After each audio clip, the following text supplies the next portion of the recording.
அனைவருக்கும் வணக்கம். இன்றைக்கி வில்லாங்குறிச்சி டு காலப்பட்டி ரோட்டில் இருக்கக்கூடிய ஒரு லேஅவுட்டுக்கு தாங்க வந்திருக்கோம்.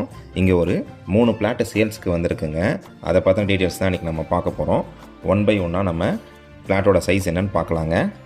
ஃபஸ்ட்டு பிளாட்டோட சைஸ் பார்த்தீங்கன்னா 50க்கு 39 என்ற சைஸில் அமைஞ்சிருக்குங்க. 50 அடி அகலம், 39 அடி நீளம் வருங்க. 2250 ஸ்கொயர் ஃபீட் வருதுங்க. சென்ட் கணக்கில் பார்த்தீங்கன்னா 5 சென்ட் வருதுங்க. இது வடக்கு கிழக்கு கார்னர் லேண்டுங்க. கிழக்கு பார்த்த மாதிரி 30 அடி ரோடும், வடக்கு பார்த்த மாதிரி 23 அடி ரோடும் இருக்குங்க. இது 3 பிளாட்டுமே டிடிசிபி அப்ரூவ்டு லேண்டு தாங்க. இந்த லேண்டோட ப்ரைஸ் பார்த்தீங்கன்னா சென்ட் 23 லட்ச ரூபா சொல்கிறாங்க. விலை அனுசரித்து தரப்படும்னு சொல்லியிருக்காங்கங்க. இந்த ப்ராப்பர்ட்டி பார்த்தினா அதர் டீட்டெயில்ஸ் மற்றும் இந்த ப்ராப்பர்ட்டியை நீங்கள் விசிட் பண்ணணும்னு நினச்சிங்கன்னா ஸ்க்ரீனில் தெரிகிற நம்பருக்கு கால் பண்ணுங்கள். உங்கள்கிட்ட இருக்கக்கூடிய ப்ராப்பர்ட்டியை நீங்கள் சேல் பண்ணணும்னு நினச்சிங்கன்னா நம்ம சேனலுக்கு கால் பண்ணுங்கள். மார்க்கெட் ரேட்டில் பெஸ்ட்டு ப்ரைஸில் நம்ம சேல்